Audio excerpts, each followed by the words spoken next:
Madame, Monsieur, bonjour, chers internautes. Bonsoir, c'est Selon. Aujourd'hui, nous recevons le président fondateur de la plateforme politique Gabon Éveil, Monsieur Augustin Lobel-Liembi. Bonjour. Bonjour. Nous vous recevons dans le cadre de l'édition spéciale de vatrikov.com. Nous allons parler politique aujourd'hui. L'Union démocratique des bâtisseurs a vu le jour.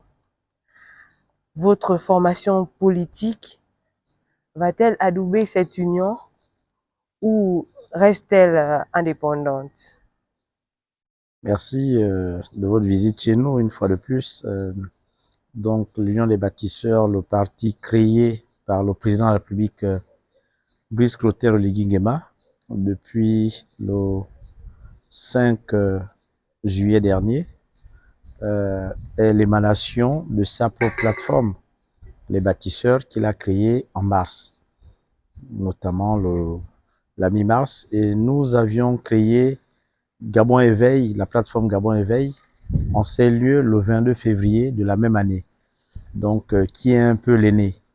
Et lors de nos déclarations à cette occasion, nous indiquions clairement que nous mettons en place notre plateforme politique, se veut politique Gabon Éveil, qui soutiendra le président de la transition de l'époque. Et ensuite, devenu président de la République, nous avons, avant d'être président de la République, nous avons été chez nous dans le Guelolo à Kulamotu, implanter la plateforme Gabon Éveil, où nous avons aussi dit à nos parents et aux populations gabonaises et vivants que nous soutiendrons donc le président de la transition, Brice Clotaire Oligui Nguema, ce que nous avons fait avec nos moyens, à côté de ceux qui étaient mandatés officiellement avec les moyens matériels et financiers pour soutenir le chef de l'État en devenir, qui est devenu le président de la République. Et nous avons clôturé par un meeting de campagne de soutien au président de la transition, à l'époque, général Brice Clotaire Oligui Nguema, dans notre contrée sur le canton Bouengidi-Moalo, district de Popa, au village Bundi précisément, la veille de l'élection, pour appeler nos parents et les populations gabonaises à voter massivement pour le général de brigade Brice Clotaire Oligui Nguema. Donc, devenu président, nous demeurons dans la même logique. Et pour des questions de constance politique, nous voulons déjà saisir cette opportunité pour féliciter le président élu à plus de 94%. Et donc, c'est une victoire commune, même si nous vivons encore des temps où, malheureusement, il y a des personnes qui ne souhaitent pas que d'autres s'approchent de celui qu'hier nous avons tous adoubé et soutenu. Mais qu'à cela ne tienne, notre vocation et notre vision est de soutenir celui qui préside aux destinées du Gabon. Et en cela, à l'approche maintenant des échéances électorales qui viennent, la question que vous nous posez est celle de savoir si nous restons dans notre cocon comme indépendants, comme une plateforme indépendante, ou bien si nous souhaitons continuer à soutenir la plateforme des bâtisseurs qui est née des bâtisseurs devenus parti politique, donc du président de la République, si nous allons la soutenir, faire une fusion-absorption comme les textes le prévoient, ou peut-être nous organiser en parti politique de la majorité. À cette question, notre réponse est très claire. Nous avons une plateforme politique et pas un parti politique, donc une association politique en réalité. Et parce que Gabon Éveil a suscité beaucoup d'espoir et d'attente auprès de nos compatriotes, nous n'allons pas courir pour simplement faire une fusion-absorption. Mais nous allons faire ce que la loi prévoit, la loi 16 de 2025 concernant les partis politiques, faire un groupement, proposer un groupement de partis politiques. Pour être cohérent avec notre engagement de départ, nous allons proposer donc à UDB, l'Union démocratique des bâtisseurs, des alliances dans l'intérieur du pays où nous allons aller certainement avec les listes conjointes avec les autres partis qui vont se rallier au parti présidentiel, ou bien où nous allons céder des places de députés pour dire ici nous n'allons pas présenter les candidats et ici nous pensons que nous sommes capables d'apporter des victoires, nous présenterons des candidats. Donc voilà, Gabon Éveil, c'est clair, va demeurer comme une association politique, mais qui va se mettre en groupement de partis avec l'Union des bâtisseurs pour rester cohérent avec ce que nous avons souhaité qu'il se mette en place, le développement du Gabon. Et nous le voyons à travers des projets concrets, à travers des financements qui viennent, le financement de la route à Lembe, Carrefour-Mikuye de près de 300 milliards. Nous avons lu dans la presse des levées des fonds pour la construction de l'aéroport d'Andem. Et à côté de l'aéroport d'Andem, nous avons vu qu'il y a des levées de fonds aussi pour l'achat des aéronefs Boeing, plus de 3 aéronefs. Tous ces projets sont ceux qui font que nous choisissons de continuer à soutenir le président de la République, Brice Clotaire Nguema, et donc partant de nous mettre en groupement de partis avec sa nouvelle formation politique. Merci, Monsieur le Président. Vous l'aviez déjà évoqué, la loi numéro 16/2025 sur les partis et politiques. Peut-être une appréciation approfondie de cette loi? Merci. D'ailleurs, en tant que juriste, il ne peut nous échapper de donner un avis de ce point de vue. Et nos points de vue, comme nous disons Gabon Éveil, n'ont pas vocation à faire, à caresser dans le sens du poil ou à vouloir s'émousser non plus. Nos points de vue ont vocation à éveiller les consciences pour faire ce qui est bien. La loi est déjà là, mais nous le disons clairement, il y a beaucoup de choses à redire dans cette loi. Voilà. Nous voulons être un pays démocratique et nous savons que nous avons amorcé cette démarche. Il n'est point nécessaire d'exiger, par exemple, des quotas pour être considéré comme un parti politique d'adhésion. Il faut rappeler au peuple gabonais, à tout le monde, que nous avons une population de 2 millions d'habitants, mais seulement 800 000 électeurs sont régulièrement inscrits. Donc, de ce point de vue, si vous divisez 800 000 électeurs par 104 formations politiques existantes, vous aurez une marge assez faible d'environ 80 000 électeurs par parti. Ce n'est pas ce qui compte. Un parti doit attirer par son offre politique. Un parti doit simplement attirer les électeurs par son offre politique. Et de ce point de vue, les quotas, je le dis clairement, ceux qui l'ont pensé, ce sont des politiques qui ne sont pas démocratiques. On crée son parti. Un parti est une association et la loi sur les associations est très claire. Une association, c'est au moins 2 membres. Donc, tous les ajouts, tous les décors pour limiter, déduire là-bas. D'ailleurs, le débat a commencé avec le président Marganga Moussavou, qui trouve que donc cet article 25 de la loi 16/2025 du 25 juin dernier ne devrait pas être applicable aux partis anciens. Bon, notre aîné politique cherche une porte de sortie pour se dédouaner. Nous espérons qu'il n'y aura pas une autre des assises, une modification pour dire que finalement, elle ne s'applique pas à ces derniers. Parce que nous savons qu'il y a des partis qui existent, qui ne peuvent pas, depuis plus de 10 ans, qui ne peuvent pas réunir aujourd'hui 10 000 adhérents. Et c'était devenu un fonds de commerce pour certains partis aussi, il faut le dire. Il y a des partis où c'était le père, la mère et l'enfant. Et ça, ce n'est pas un parti.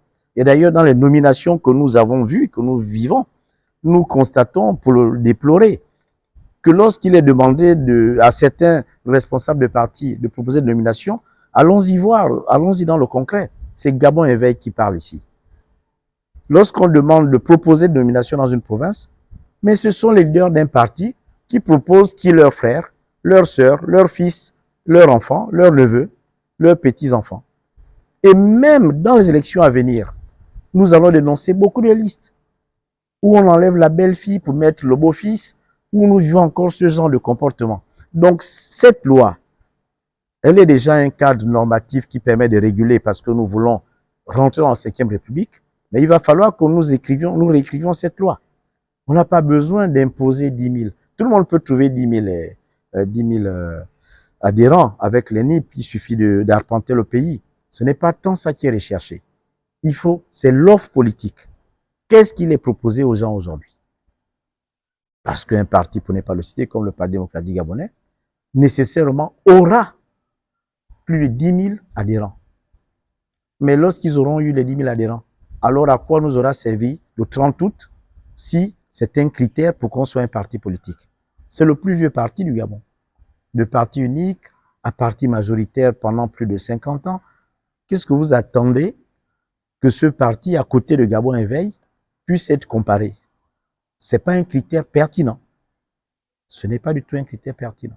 Est-ce que ce n'est pas là, Monsieur le Président, une façon d'effacer les autres partis politiques? C'est ce que j'ai dit en d'autres mots. On pense que ça efface, mais en réalité, on fait le lit au parti démocratique gabonais qui a toujours gouverné, parce qu'ils sont les premiers, ils seront les premiers à avoir ces adhérents, parce qu'ils les ont déjà. Donc, ce critère n'est pas pertinent. Quel conseil pouvez-vous donner en tant que juriste? Nous allons terminer le processus électoral déjà engagé par les législatives et les locales, donc du 27 septembre et 7 octobre prochain. Mais après, il faudra que l'Assemblée qui sera mise en place et le Sénat puisse très rapidement réviser cette loi, qui est une loi qui nous ramène à des calendes grecques en vertu de ces articles qui ne sont pas du tout des articles purement démocratiques. Monsieur le Président, les législatives et les locales approchent. Quelles sont les stratégies de Gabon Éveil? C'est vrai que vous l'aviez déjà un peu évoqué à l'entame de vos propos.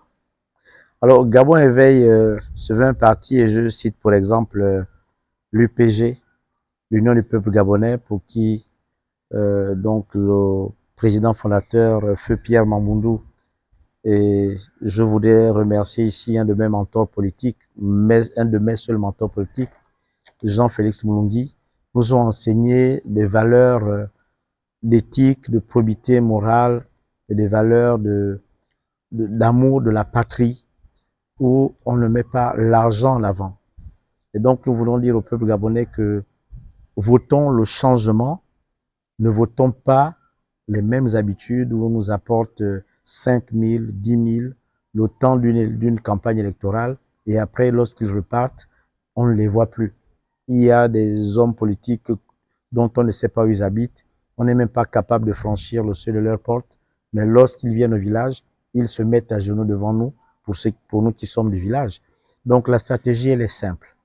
Nous invitons les Gabonais de manière générale, les hommes, les femmes, les jeunes en particulier, à choisir le changement et le Gabon nouveau. Cela veut dire donner une majorité claire, certaine et sans embâche au président de la transition, au président de la République, autant pour moi, le Brice Clotaire Lingema, et au parti qui voudrait l'accompagner, mais au nouveau parti. Nouveau parti. Moi, j'invite personnellement les grands partis qui ont régné hier à accepter d'être des partis de l'opposition, qu'ils fassent l'expérience de l'opposition, parce que l'opposition est force de proposition. Il ne faut pas s'accoltiner, laisser le Gabon se développer avec des nouvelles personnes. Nous ne sommes pas, et nous le disons à Gabon Éveil, il faut savoir partir. Donc la stratégie est que le peuple gabonais, au moment de ces élections législatives et locales, après avoir voté, il faut rester sur place. À 18 h, la fermeture des bureaux, on compte devant tout le monde. Nous avons maintenant WhatsApp, nous avons tout. On compte, on filme et on balance dans les réseaux sociaux. Il faut que ça change, parce qu'on a vécu ça. À 18 h, dans des villages, dans des écoles, même dans plein Koulamoutou, on coupe les lumières pour compter avec des torches.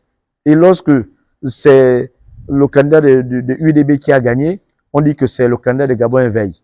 Et on l'a vécu, donc à être vigilant. La stratégie est simple, c'est mettre en route les méthodes qui n'ont pas aidé le Gabon. Tous ceux qui trichent, en réalité, n'aiment pas le Gabon. Tous ceux qui trichent se battent pour leurs intérêts personnels. Mais lorsque nous ne voulons pas tricher et que nous voulons que le Gabon se développe, on laisse compter ce que le peuple a demandé. Donc l'éveil, nous aurons nos portables pour éveiller les consciences et de manière matérielle, filmer le décompte des élections. Ensuite, nous espérons être un parti considéré comme, pas un parti, une plateforme politique qui deviendra un parti, parce que nous allons continuer notre processus de régularisation pour atteindre les 10 000, les fameux 10 000 adhérents avec NIP. Nous allons continuer à demander aux Gabonais et aux Gabonaises d'adhérer à notre plateforme pour que nous devenions un parti politique. Mais en vérité, pour le moment, nous devons assurer une victoire et un confort législatif et au niveau donc de la Chambre donc du Sénat au président de la République pour qu'il puisse gouverner et mettre en musique son programme et son projet de société. Ici, si nous voulons avoir simplement les postes, on peut le faire, mais cela n'aidera pas le Gabon. Et le Gabon n'a que trop souffert de ces pratiques, de ces comportements qui ont plutôt favorisé des familles, des clans, mais qui n'ont jamais véritablement aidé à l'essor vers la félicité clamée par le président de la République qui gouverne aujourd'hui, qui préside aux destinées de notre cher parti. Donc les Gabonais, après avoir voté, comme nous l'avions fait dans le passé en France, restent sur place. Nous attendons 18 heures. On compte devant tout le monde et une fois qu'on aura connu les résultats, les PV signés, scellés, même à pied, on va convoyer jusque dans les commissions électorales pour avoir des vrais résultats. Madame, Monsieur, vous l'avez constaté, nous recevons Augustin Yembi, président fondateur de la plateforme Gabon Éveil. Monsieur le Président, est-ce qu'à l'approche de ces élections locales et législatives, il y a déjà quelques irrégularités constatées? Alors, pour notre part, non. Et nous le disons pour le déplorer parce qu'il y a beaucoup de membres de la société civile que nous voyons dans les réseaux sociaux qui, dès l'annonce du processus de dépôt de candidature en la date du 17 juillet prochain jusqu'au 23-26, sont montés au créneau pour dire que ce n'est pas bien, vous aussi, les bâtisseurs, vous faites comme ce que vous avez dénoncé hier, et tout pour ne pas les citer. Non, je voudrais corriger cette incongruité. Il y a comme une précipitation chez nos compatriotes de courir pour prendre la parole. Et ce n'est pas juste. Et les Gabonais doivent cesser d'être manipulés du point de vue intellectuel. Vous avez vu cette vidéo qui a circulé, tout le monde dit c'est ok, mais non. Le ministère de l'Intérieur, de ce point de vue, il faut le reconnaître, respecte pleinement le processus législatif et réglementaire, notamment dans les délais pour la période de dépôt des candidatures, la période de révision de liste électorale, la période d'ouverture du processus de campagne, de l'élection, ainsi de suite. Mais nous crions vite et très vite. Oui, ce n'est pas parce que UDB a été créé le 5 du mois que l'UDB ne peut pas avoir, avant le 17, son récépissé de reconnaissance d'égalisation légale du ministère de l'Intérieur. Ce n'est pas juste. De vous à moi, combien de partis aujourd'hui ont entamé cette démarche? Nous sommes à peu près sûrs qu'il y a un seul parti. Nous sommes Gabon Éveil. Nous avons été créés en 2022. Nous n'avons pas les moyens matériels, financiers pour aller à l'intérieur du pays, rassembler les adhésions pour obtenir les 10 000 adhérents nécessaires pour devenir un parti politique. Nous disons, il n'y a pas de souci. Nous partons comme indépendants et après le processus, nous allons régulariser pour devenir un parti politique. Mais l'UDB, si arrive à réunir, et puis nous sommes renseignés, plus de 40, 50 000 adhérents aujourd'hui, parce que j'aimerais que ces personnes qui font la morale tous les jours, j'aimerais, s'il vous plaît, qu'ils invitent un peu les autres partis politiques, les plus grands, à venir communiquer sur la place publique combien d'adhérents ils ont véritablement avec NIP. Vous verrez, madame, vous verrez qu'ils ne sont point capables de réunir même 5 000 adhérents. Mais ils ont même la grâce que la loi leur dit, vous avez au moins 1 an et quelques mois pour vous conformer. Donc, ils ne sont pas exclus du processus électoral. Donc, aujourd'hui, je ne serais pas surpris que l'UDB obtienne son récépissé définitif avant le 17. La raison est simple. Les modalités qui sont édictées par la loi 16-2025 du 27 juin 2025 sur les partis politiques, notamment donc l'article 25, sont simples. C'est une demande adressée au ministre de l'Intérieur.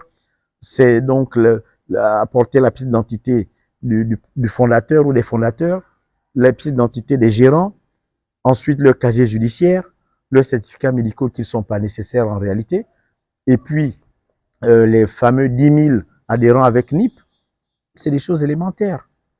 On peut les trouver, ils vont les rassembler, ils vont les déposer. Et puis après, nos fonctionnaires, que font-ils à longueur de journée? Si on vous apporte des fiches pour vérifier les enquêtes de moralité, qui a-t-il besoin de savoir que le président de la République s'appelle M. Brice Clotaire Nguema, c'est le président fondateur de l'UDB? Y aura-t-il besoin de mener une enquête de moralité le concernant alors que nous venons de l'investir et c'est le président de la République? C'est le seul président, c'est le fondateur du parti UDB. Donc c'est à lui seul que s'adresse l'enquête de moralité à laquelle fait allusion nos amis des copiles citoyens et autres. Est-ce que nous ne connaissons pas? Est-ce qu'il lui manque un casier judiciaire qui soit conforme aujourd'hui? Pas du tout. Maintenant, les 10 000 adhésions. Voilà un parti qui va porter ces 10 000 adhésions. Plus de 10 000 adhésions. Il suffit de vérifier, mais mettez tous les fonctionnaires, l'administration territoriale, parce que dès lors qu'on reçoit déjà en province pour les remonter, on vérifie. Mais c'est 3 jours, qu'est-ce qu'ils font? Comment voulez-vous expliquer que dans des pays comme la France, ils sont 65, 67 millions d'habitants, le jour du vote, on proclame l'élection le même jour, ça veut dire qu'on compte le même jour, et nous, ici au Gabon, on pense qu'il faut prendre des mois.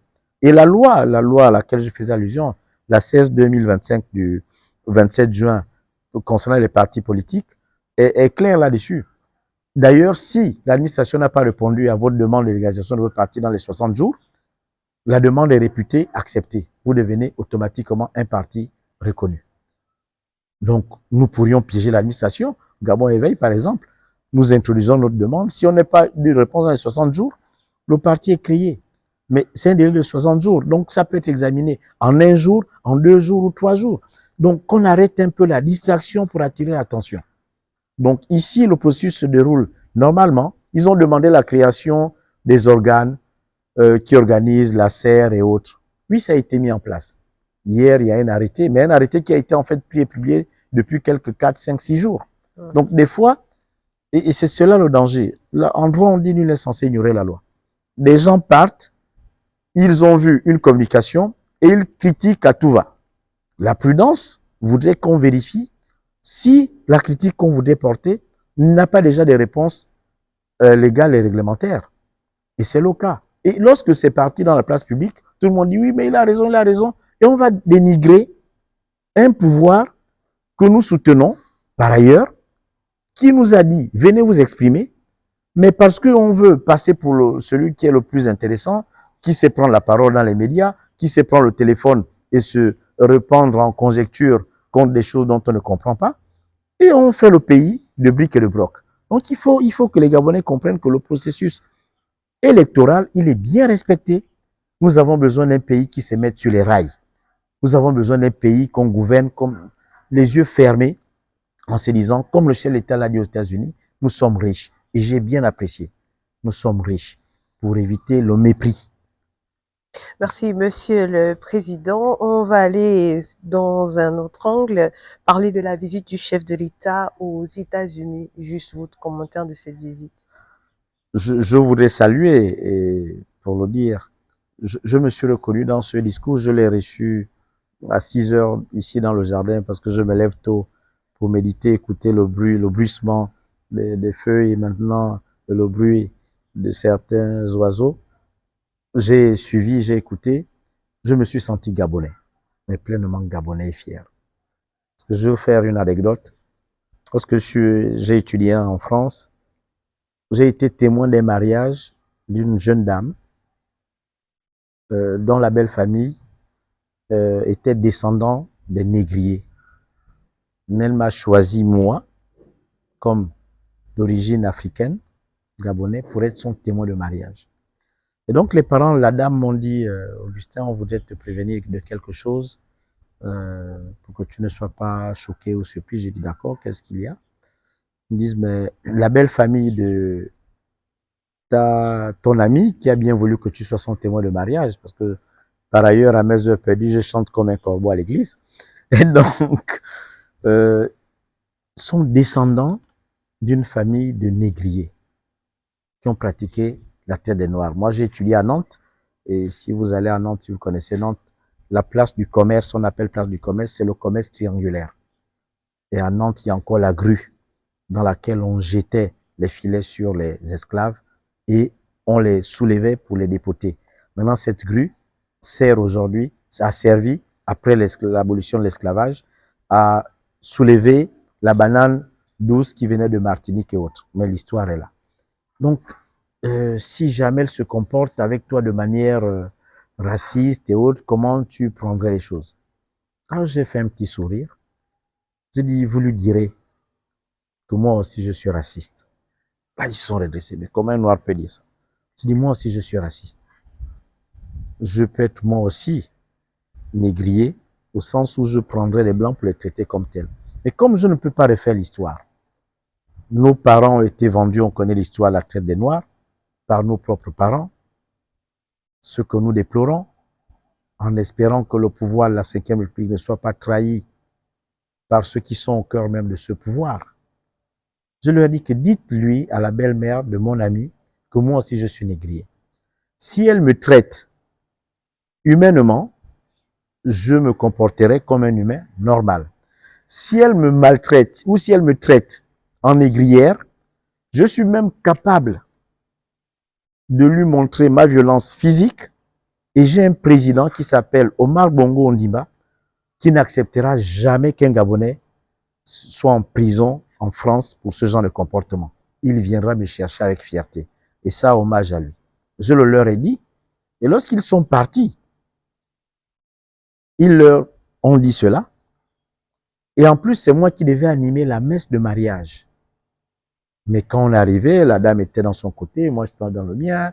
Mais j'ai animé la messe de mariage avec les compatriotes gabonais. On a une chorale qui s'appelle Ensemble Vocal de Goué, que je salue au passage, à Nantes. On a animé le mariage. Et à la fin du mariage, parce que c'est une famille de musiciens, des grands musiciens, au moment de l'apéritif dans la salle de l'église, elle est venue me dire, Monsieur Augustin, je vous remercie. J'avais un regard tout à fait différent de vous avant tous ces événements. Je vous remercie. Donc, nous devons savoir arracher le respect. Et donc, la visite du président Brice Clotaire Nguema aux États-Unis a arraché plus qu'une once, beaucoup de respect et de dignité au peuple gabonais. Et j'ai apprécié d'abord son exposé, saluant les efforts de paix menés par le président Trump, mais pour venir à dire que nous sommes riches. Oui, nous sommes riches. Et donc, nous avons besoin de partenaires crédibles, pas qui nous spolient. L'accord sur la pêche, nous le connaissons. C'est un problème de quota. Par exemple, on demande, on autorise à pêcher le thon, c'est le thon dont il est question, 50 000 tonnes. Et ils nous ont proposé que 50 000 tonnes vont coûter, par exemple, 1 milliard. Or, à la vérité, vendu ces 50 000 tonnes, ils rapportent 40 milliards. Est-ce que vous voyez la marge?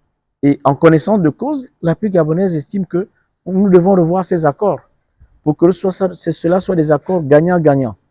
Vous ne pouvez pas gagner 40 milliards contre 1 milliard. On va remonter le prix, augmenter le prix de la tonne. Et lorsqu'ils pêchent le thon chez nous, comment ça se passe, madame? Le thon est pêché au large de nos côtes. Il n'est pas débarqué ici chez nous. Il est débarqué à Abidjan. C'est des détails que les Gabonais ne connaissent pas. Et on met simplement des associations d'observateurs. Mais si vous mettez déjà une association de jeunes qui observent dans un navire qui ne vous appartient pas en pleine mer, vous êtes complètement condamné à accepter ce qui s'y passe. À la fin, ils ne pêchent pas 50 000 tonnes, ils pêchent 100 000 tonnes. Ça veut dire que le gap, comme on l'appelle, n'est pas nécessairement déclaré chez nous. C'est pourquoi il nous faut des ports de débarquement chez nous. C'est de ça dont il est question avec la dénonciation de l'accord avec l'Union européenne sur le cadre de la pêche. Et si cet argent revient chez nous, oui, il y aura de l'emploi pour tout le monde. Et donc, je me réjouis de ce que le président de la République ait dit au président concupiscent des États-Unis que nous sommes riches et si vous ne venez pas, d'autres viendront. Alors je l'encourage. Un motif supplémentaire pour soutenir et nous allier aux candidats de l'UDB pour les législatives et les locales, aller expliquer à nos parents, nos populations, pourquoi nous devons soutenir Brice Clotaire Nguema. Mais surtout pour dire aussi que ceux qui ont gouverné hier, mettez-vous d'abord un peu à l'écart. Conseillez-nous par derrière. Ayez le courage et l'audace. Plutôt que d'intimider comme cela se vit maintenant, non. Nous répondrons de ces questions peut-être en d'autres lieux. Monsieur le Président, avant que de vous laisser conclure, il y a une question que je sais que les internautes attendent et nous ne pouvons pas partir d'ici sans que vous ne puissiez répondre. Que pensez-vous des déguerpissements actuels? Ils vous attendent. Là, ils nous écoutent, ils nous suivent. Alors, d'accord, j'étais à Koulamoutou après les élections, je suis reparti au village, me ressourcer un peu. Et lorsque la question des déguerpissements a commencé, nous allons le dire avec beaucoup de lucidité et avec un esprit d'éveilleur et d'éveillé que nous sommes. Nous savons que nous ne pouvons pas faire une omelette sans casser les œufs. Nous l'entendons. Cette question est d'autant plus importante que nous la comprenons de part et d'autre, aussi bien du point de vue des gouvernants actuels que du point de vue des populations. Mais Gabon Éveil va se ranger, malheureusement pour le coup, du côté des populations. Vous savez, il n'y a pas longtemps, on a augmenté le SMIC, qui est passé 80 à 150 000, et un Gabonais normal, fonctionnaire, pour construire une maison avec le salaire de fonctionnaire, doit pouvoir épargner au moins pendant 20 ans. C'est le temps d'aller à la retraite. Nous sommes tous des locataires. Nous invitons le gouvernement de la République, et nous avons vu d'ailleurs, lorsqu'il s'est agi maintenant d'aller déguerpir dans la mangrove, qu'il y a eu des mesures correctives. C'est-à-dire qu'on a dit, ils ont dit, on va déguerpir, on va démolir les habitations construites mais qui ne sont pas pour le moment occupées physiquement par des Gabonais ou même des étrangers. Ce n'est pas le fait d'être Gabonais ou non Gabonais qui est un problème ici. Nous invitons le gouvernement de la République à revoir sa copie en pleine lucidité. Nous ne devons pas casser le peu qu'un Gabonais a essayé de bâtir. En revanche, nous exhortons notre gouvernement à aller construire Libreville 2, à aller occuper les terrains vierges et vides, parce que nous avons des parents qui vivent ces difficultés. Allez construire en indiquant que vous serez des guerpis. Et attention, il y a la prescription. Lorsque vous commettez un délit de droit, on vous dit, lorsque vous avez détourné les deniers publics, ainsi de suite, on vous dit vous avez au moins 30 ans minimum pour répondre de cela devant la Cour des comptes. Mais lorsqu'un État a indemnisé les gens en 1996 et que nous sommes à la 5e République, et la 5e République est venue mettre un terme à la 4e République, il y a des choses de la 4e République qui n'ont pas été bien faites. C'est pourquoi nous sommes à la 5e République. Pourquoi on parle de continuité de service public en droit? Non. Il y a une nouvelle République où tous les Gabonais doivent espérer le meilleur et vivre mieux dans leur propre pays. Parce qu'ils n'ont pas un pays de réchange. Construire déjà une maison en demi-dur, c'est déjà quelque chose. L'avoir des tweets en quelques minutes, c'est autre chose. Parce que après, qu'est-ce qui va arriver? On va mettre la cité administrative dans la même zone de plein Oreki, mais c'est les embouteillages. Désengorgeons la ville. Allons-y construire au Cap. Allons-y construire à plein Ayémé les bâtiments administratifs. Construisons d'abord les logements sociaux qui ont échoué depuis les 14 dernières années. Et puis, relogeons les Gabonais. Chaque Gabonais, nous croyons en Gabon Éveil qu'il peut avoir un logement décent avec sa famille. Vous déguerpissez une famille de 8 personnes qui avaient 3-4 chambres. Vous leur donnez une maison de 2 chambres. Ça a été mal pensé, madame. On se souvient qu'il y a les élèves qui passent le bac. Et après le bac, ils vont repartir habiter où? Ils iront où? Donc, non, nous appelons le gouvernement à corriger cette copie à Gabon Éveil. Elle n'est pas bonne. On ne peut pas dire qu'on est là pour construire et pas pour indemniser. Non, il s'agit de nos richesses. Les richesses auxquelles a fait allusion le chef de l'État aux États-Unis pour dire nous sommes riches. Il faut que chaque Gabonais sache qu'il est véritablement riche. Ça veut dire qu'il a une maison décente, comme en Libye, on a tué Kadhafi. Il faut qu'un Gabonais se sente bien chez lui. Et quand il se sent bien chez lui, nos gouvernants peuvent faire 100 ans au pouvoir, ils ne seront pas embêtés. Donc non, ça a été très mal fait. Il faut corriger cette copie. Elle est très mal faite. Nous connaissons des fonctionnaires. Si vous avez 10 personnes dans votre maison, c'est le minimum qu'un Gabonais normal puisse avoir. Si vous n'avez pas forcément eu des grands salaires, si vous n'êtes pas un homme d'affaires, si vous n'avez pas volé, vous ne pouvez pas construire une maison décente au Gabon. Il faut que cela soit clair. On n'a pas besoin de déguerpir. En revanche, en bordure de route, je vis en Zanyon, c'est normal. Les gens construisent dans les emprises de mains publiques. C'est normal. Mais ceux qui vivent avec des familles, on leur dit, dans 6 mois, vous partirez. Mais votre nouveau Gabon, puisque nous sommes riches, va vous construire des maisons, vous devez partir. Ça c'est sans embâche la position de Gabon Éveil. La mesure n'est pas bonne. Merci, Monsieur le Président. C'est sur cette note que nous allons vous laisser conclure avec un message à l'endroit des populations. Alors, au moment où nous allons commencer le processus électoral pour ce qui est des élections législatives et locales, nous voulons appeler le peuple gabonais, comme nous avons commencé depuis le 30 août 2023, à l'apaisement. À l'apaisement et surtout à accorder et à apporter une majorité, comme disaient les autres, écrasante, mais une majorité absolue, pour parler juridiquement, au président de la République Brice Clotaire Oligui Nguema, afin qu'il puisse gouverner, prendre les lois, prendre les décisions qui soient favorables au développement de notre pays. Parce que si nous laissons entre les mains de ceux de la 4e République le contrôle des 2 chambres du Parlement, nous n'aurons pas changé grand-chose. Et le président ne saura pas. On lui fera du chantage tous les jours. Et nous entendons, pour nous qui voulons être candidats à ça et là, il y a déjà des lieux de menaces. Il y en a ceux qui disent que si tel est candidat, tant pis pour lui, ainsi de suite. Pour ce qui nous concerne, nos candidats ne souffriront d'aucune menace. C'est le peuple le seul juge. Encore que ceux qui nous menaceront, nous irons les dénoncer autant pour moi sur la place publique. Qu'on dise pourquoi on veut continuer à être député, sénateur ou maire, mais pas qu'on ne vienne pas dire ça ne peut pas se passer comme ça.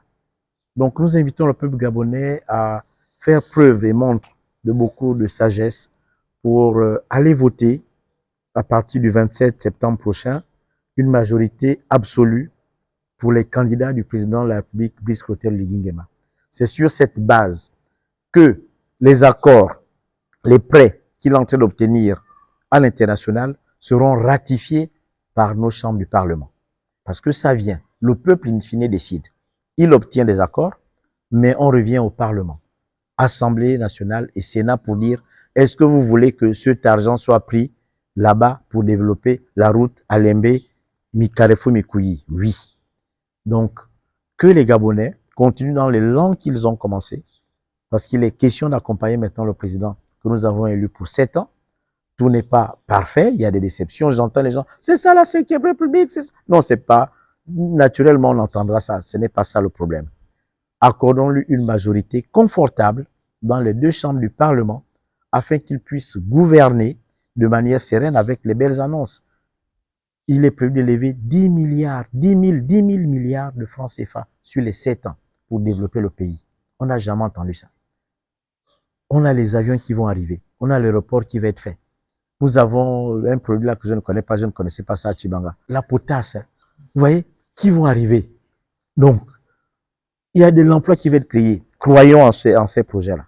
Soutenons le chef de l'État, accompagnons-le, et avec cela, faisons attention aux perfides trompeurs qui vont arriver.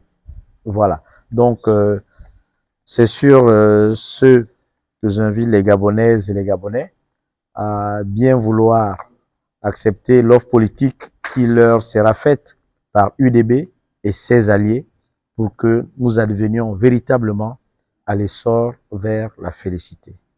Madame, Monsieur, nous sommes arrivés au terme de cette émission. Nous recevions Monsieur Augustin Lobel Yembi, président fondateur de la plateforme politique Gabon Éveil. Monsieur le Président, merci. Merci, Madame.